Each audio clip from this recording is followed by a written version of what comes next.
getting a little excited as well. Alex, come along if you would, please. And it's encouraging to have our brother with us. And he's going to share with us tonight how he came to know Christ as his Savior. Mm-hmm. Well, good evening, everybody. I know some of you know. Well, I was born in Glasgow, and I was brought up with my mum and dad. They were church-going people. So myself and my sister, we used to go to church every Sunday. We were adopted, so we never knew our parents.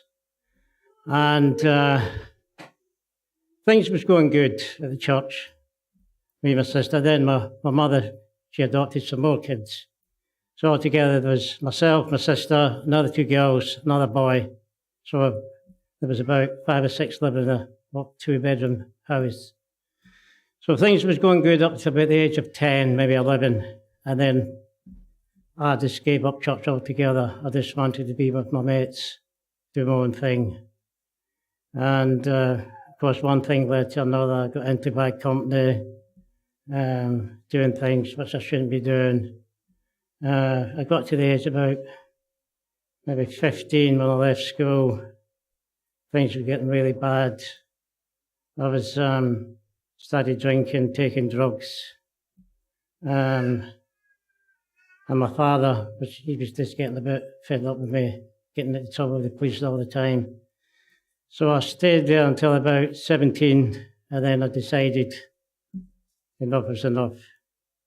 I decided to leave home. So I left home when I was 17 to start my own life. So I stayed in Glasgow for a while, and then I left Glasgow, headed down south. And I remembered quite a while ago, my dad kept saying, "Why don't you join the army?" So I decided to join the army. So I joined the forces. I was in the army for about 12 years. I enjoyed it. It was a good life. Done my time, came out. Started up my own business, painting and decorating. That was okay for a while. And then things got really bad. I was back on the drink again and taking drugs. I was sort of living rough, just living here, living there, anywhere I could get my head down. And then about a few years after that, I got married, settled down, had 4 lovely children. That lasted for about 10 years. And then we sort of, I found out that my wife, she was cheating on me. So I had enough. So we got divorced. And back on the streets again in London, wherever I could get my head down. So this carried on for about 11 years. I was just living rough. And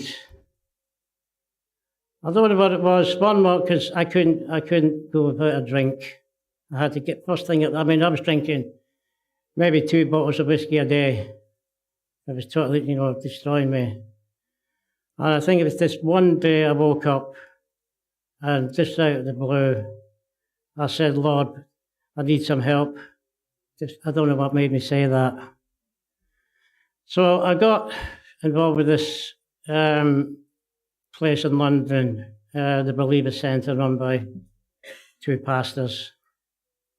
I went to their meetings, and they got me off the drink, got me off the drugs, and this is where I met my wife, because she was going to the same place I was going. And we got married, 94 we got married. We had 2 children, 1 boy, one girl. And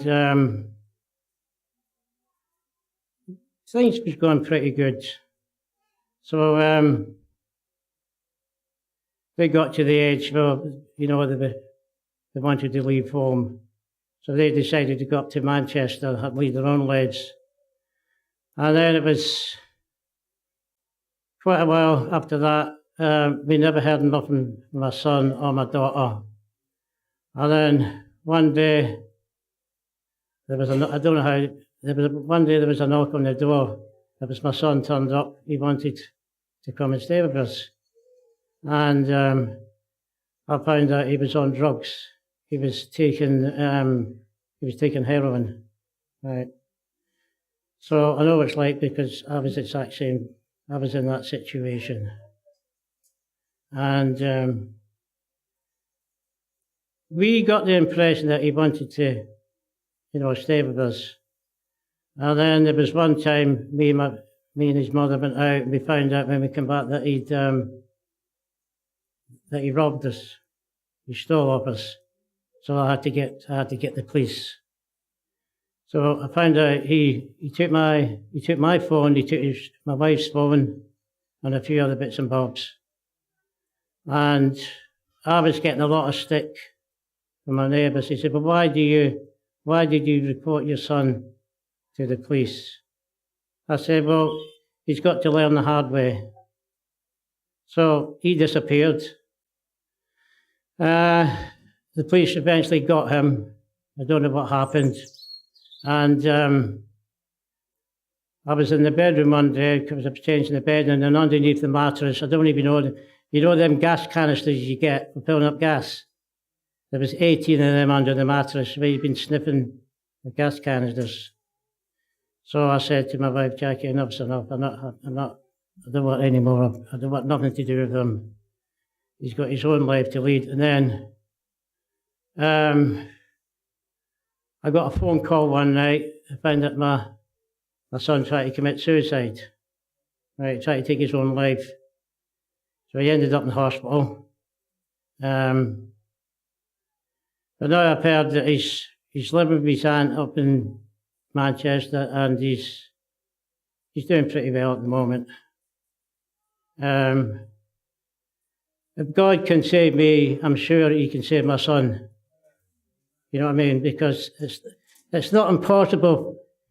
If you give your life to God, he will help you. I mean, he's done a lot for me. He's got me off the drink. He's got me off the drugs. I'm a complete different person. I got baptized. And since I got baptized, I'm a completely different person now. I mean, I wouldn't be doing this, say, maybe 2 years ago. And a lot of people say I've changed a lot. I mean, I've shaved this off for a start. I mean, I look maybe a few years younger.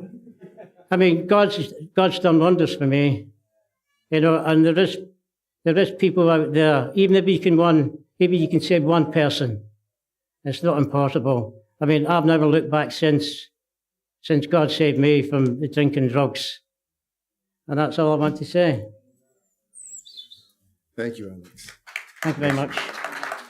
And you were living rough on the streets. Yeah. In London. Yeah. And that's when you first heard the gospel message, when you were converted. Yeah.